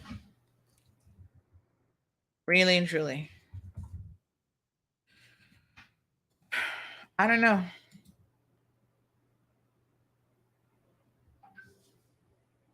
Give yourselves a chance. That's all I'm saying. It's one of the saddest COVID stories that I've actually read, to be honest. And it just really kind of stuck with me in a different way when I read it last night. I feel like we keep forgetting that there are people who are dying every day. 2,500 in the US. Like we here in the Cayman Islands are so insulated. We're forgetting that. We've had 15 deaths, or did we go up to 16? I think maybe 16. And ironically,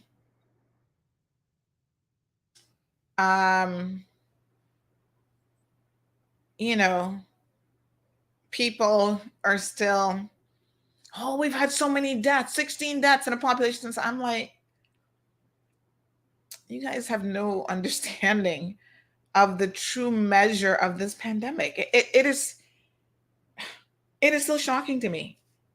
Most of you don't even know anybody who's died from COVID. But on a small island like this, you say, oh, 16 is a lot. We have done tremendously well, folks. The vast majority of those people, unfortunately, were going to die anyway. They had serious comorbidities, cancer, old patients, sick, and so on.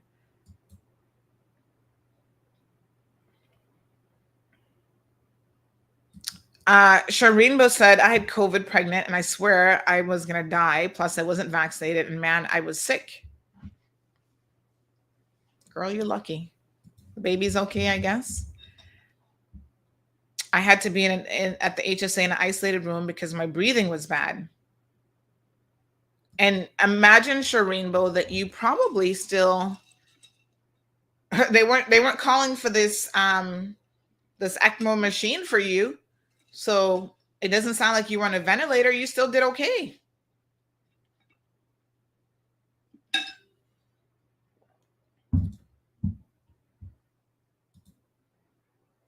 Wow.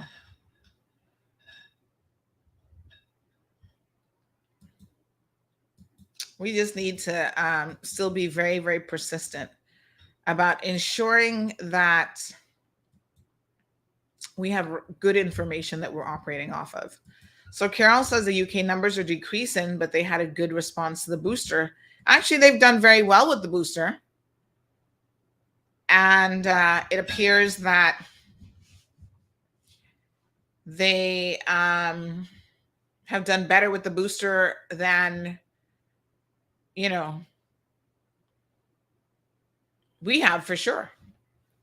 And that's probably one of the reasons why their overall numbers are continuing to decrease. Let me see if this ever Cuban guy is going to come on or not.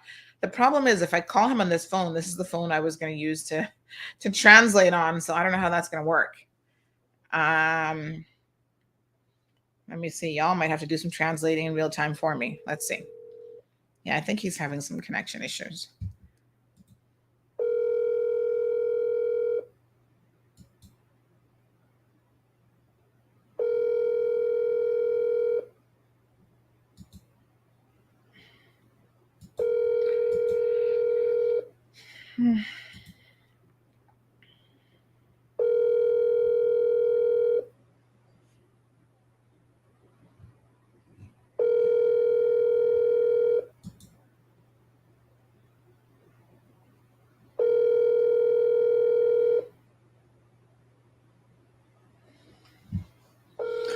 I don't know. All right. No response from the guy in Cuba, but let me send you the message he sent at 6:00 this morning. He said, hello, good morning. We are parents and families of 10 Cuban rafters who left from the south of Cuba on January 30th in a rustic boat made by themselves bound for the Cayman Islands. There were 17 days. Now, today, there will be 17 days. And we don't know anything. It's a lot of desperation that we have. I'm writing to you because the relatives already want to publish it. Do it as a call to see if they will find them. Is the key out there or some clue that allows us to know? We need to know in which page it can be found, post, how we can do. Please help us. Unfortunately, I don't know what to say because we don't know anything. You know, I wish I had better news for these poor people. Aw, she just sent me a picture of the little COVID baby. Oh, he's so cute. Nice and chubby girl. Congratulations. So glad he's okay. Because you know, you can pass on the baby and get COVID too. I don't know what's going on with the Cuban situation, folks. I mean, I just don't know. 17 days is a long time. I mean, if they were coming in this direction, they should have been here a long time ago. And I think a lot of people originally thought the ones that they picked up off of Key West or the Florida Keys was them, and it's not them. So these people in Cuba are still very much looking for their family members.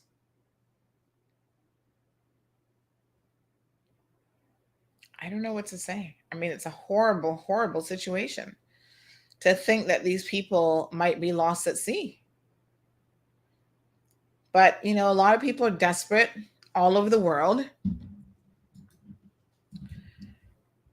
And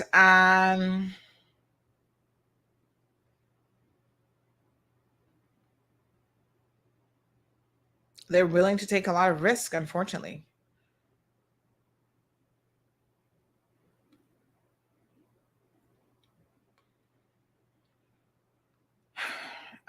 This person says, sad story. My son and I both fully vaccinated, me with the booster. Just got over COVID. No major issues, minimal flu-like symptoms. Only annoying thing was the isolation period, which is 10 and 12 days. I had massive migraines, which I suffer from regularly, so don't know if COVID triggered them. My other son, who was fully vaccinated, remained negative throughout. We all went into the sun like Kevin suggested, and this helped reduce our isolation time.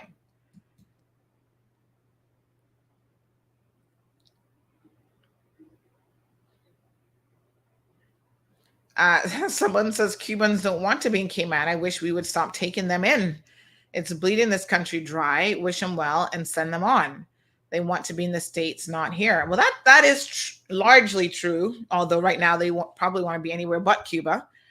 But ultimately, I think the goal for most Cubans is to make it to the Holy Grail of America. But quite frankly, I think that they'll take anywhere over Cuba because the situation there, especially since the virus has hit, since Corona, has been very, very dismal. I don't know, folks. It's quite a bit of a situation. Another message. Good morning, Sandy. I need you to discuss a matter. Read my son.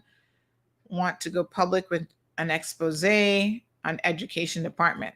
Oh, Lord. Okay. What a hot mess. I'll follow up on that one.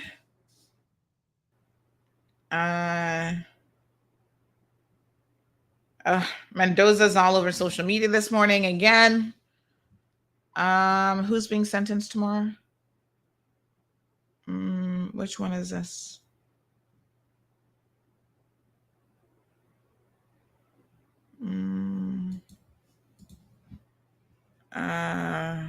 Which one? I can't remember half these cases, Someone said, oh, the child molester. Which child molester is this again? I'm trying to remember. Oh, Lord, there's so many of them around the place that God knows I honestly cannot remember. Hold on. Let me do a little search. I'm sure we've covered this story. Oh, him. Oh, okay. This is the one that was found guilty on early January, Tony O'Connell Ebanks, indecent assault, 54-year-old. Okay. So his sentencing is tomorrow. Thank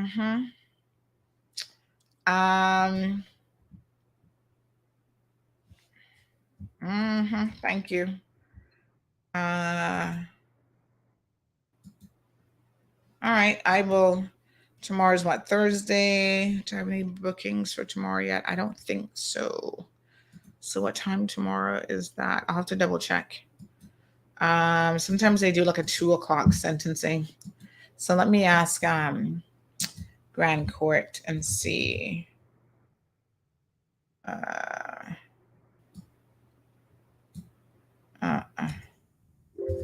Okay, I will get on that. Thank you, madam, for the reminder.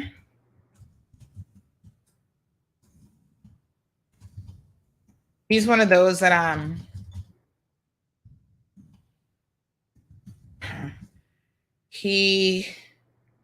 there's like no photos or anything of him, but I hear he's been at this child molestation thing for a minute. He's a repeat offender.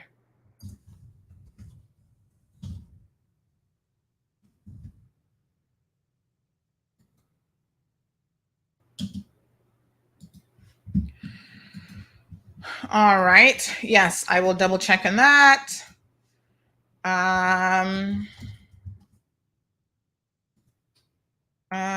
Good morning. Social media.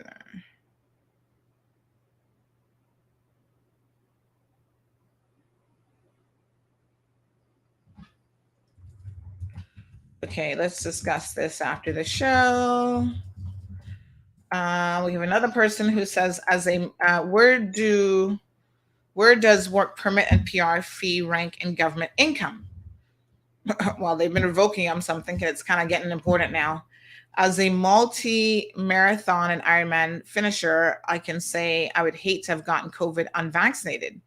As a fully vaccinated, extremely fit person, it is still affecting me weeks after testing positive. How bad would it have been unvaccinated? Wow, I didn't know you had COVID. Oh, oh. I mean, a lot of people are getting it, trust me. I feel like I'm a bit of an anomaly because I haven't yet had it that I'm aware of. I mean, a lot of flow tests and stuff, and I have done my PCR test now, and I haven't had it. Here's another person says, I know a lady who's a tour boat operator and signed up over 20 people and was going around the area asking people if they wanted to sign up for the tourism stipend. And people got it in their 80s. What? People in their 80s got it? And to make matters worse, the money came into her account. You see, that should have never happened because I thought that the transfer had to happen in the person's bank account in their name. This is where the system is ripe for misuse if this is true, right? So it went into her account and she takes so much each month from them, and some of them are not aware how much the stipend really is. As she's telling them it's $1,000 or $1,100, and she's keeping the balance. I told her she will answer to this one day. Wow, that's not good. These are the type of people that need to be in jail. That is straight up fraud.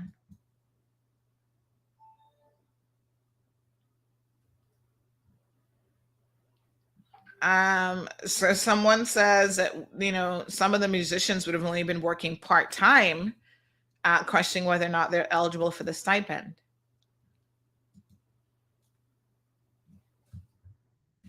What a mess. Mm-mm-mm.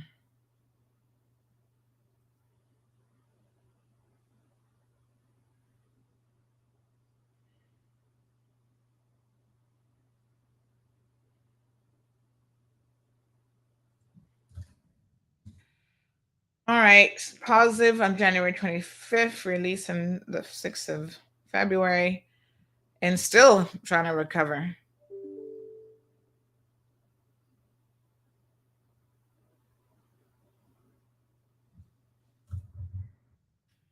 Ay, ay, ay. What a thing. All right. Ms. Donna says, don't these people ever check the weather? It's been bad now for some time. Well, you know what, Donna? I think sometimes they might start out thinking the weather's going to be okay, and then it changes quickly. So when you're on a boat that's, rinky dinky, and it's a couple days, the journey is a couple days, anything can happen. Rachel says the new variant is a bit worrying, super contagious. And it seems more severe than Omicron. Stay safe, everyone. We have a few cases here already. This is Omicron B2 or whatever, right? Good morning, Miss Dorothy. Miss Ruby joining us from Georgia. Thank you so much for listening in. Damaris, good morning from New York. Sue says that is definitely fraud. All right, give me a break. I'm going to try to one more call to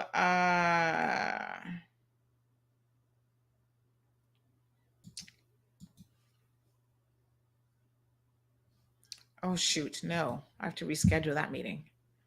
Yikes.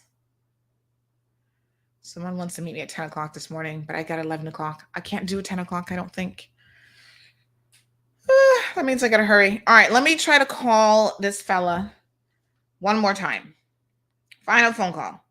I'm going to try to call him direct because I don't think he has data now is the problem.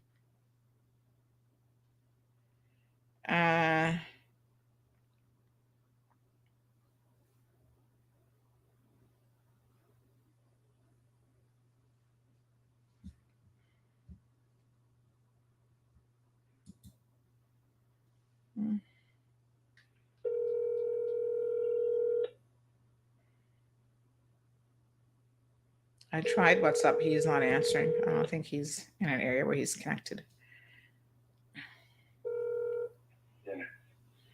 Hello, buenos dias. Dime.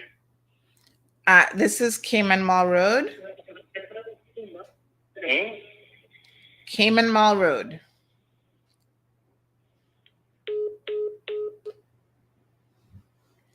Okay, so obviously he's like, dime, tell me. Hold on. Let me see if maybe I can text him. Yeah, I think he's not.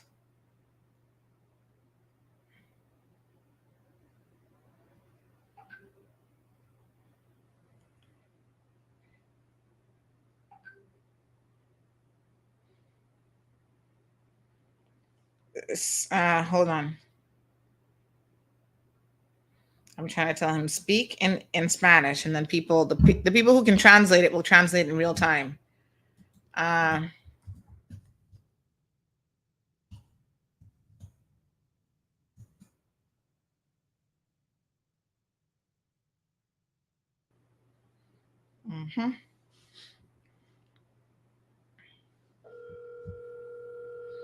Let's try it again. Where are my translators at? Oh, child, you're gonna really force me to speak Spanish here.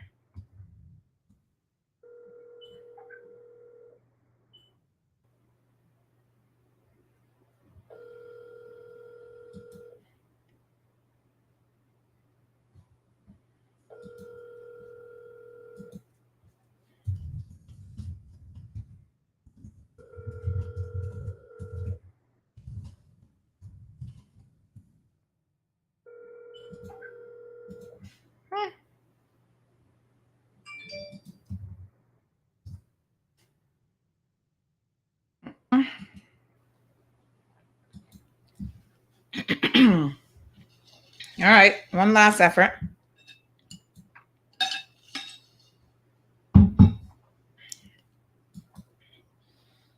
Let's see, a 10 o'clock meeting. That's seeming quite impossible this morning.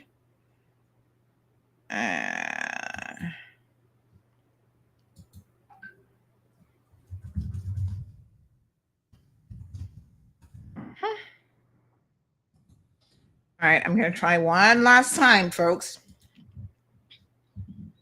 And if we can't get him, we're going to go ahead and end the show. Because it looks like I might actually have a meeting today. Another one. I already have 2 plus another appointment.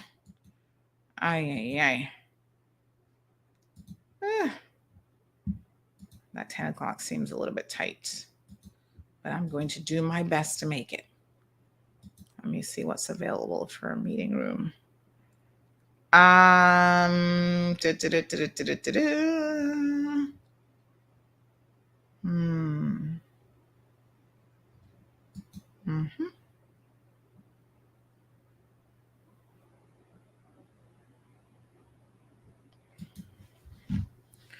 right, folks. I don't think that we can get a hold of this young man, unfortunately. So, let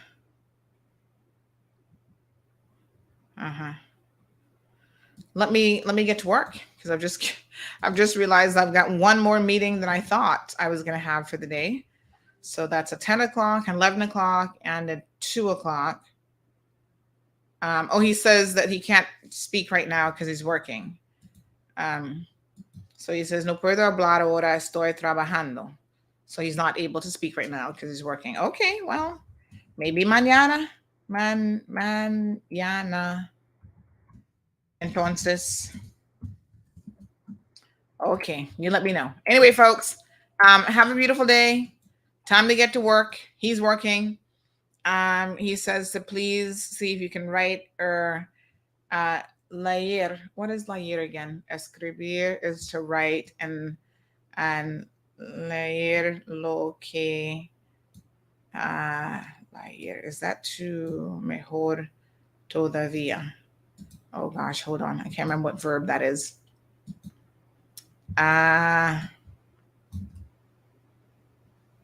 That is to read. Oh, write and read.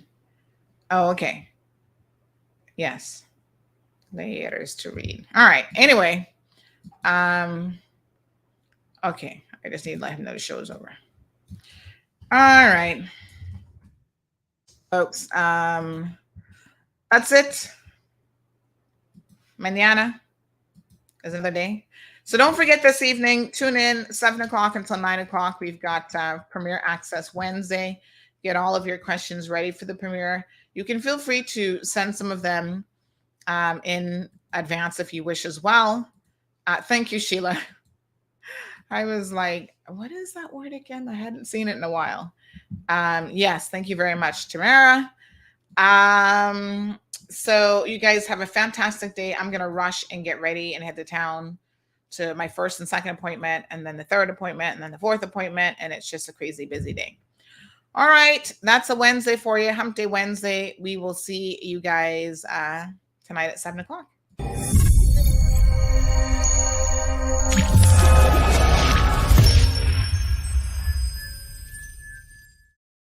The Cold Hard Truth now has your Premiere Access with Premier Panton. Hello everyone, this is Wayne Panton. Come and join me on Cayman Mall Road's Premiere Access every other Wednesday at 7 p.m. for a frank and open Q&A session.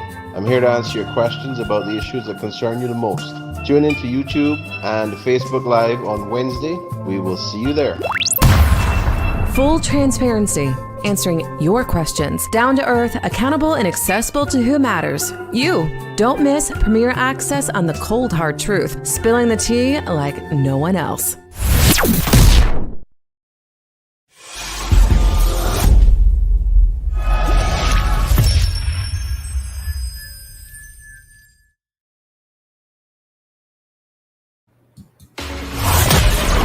Thank you for tuning in to another edition of The Cold Hard Truth. Make sure to check Facebook for showtimes and more information and the latest news at CaymanMarlRoad.com. Subscribe to our IG and Facebook pages to get the latest happenings.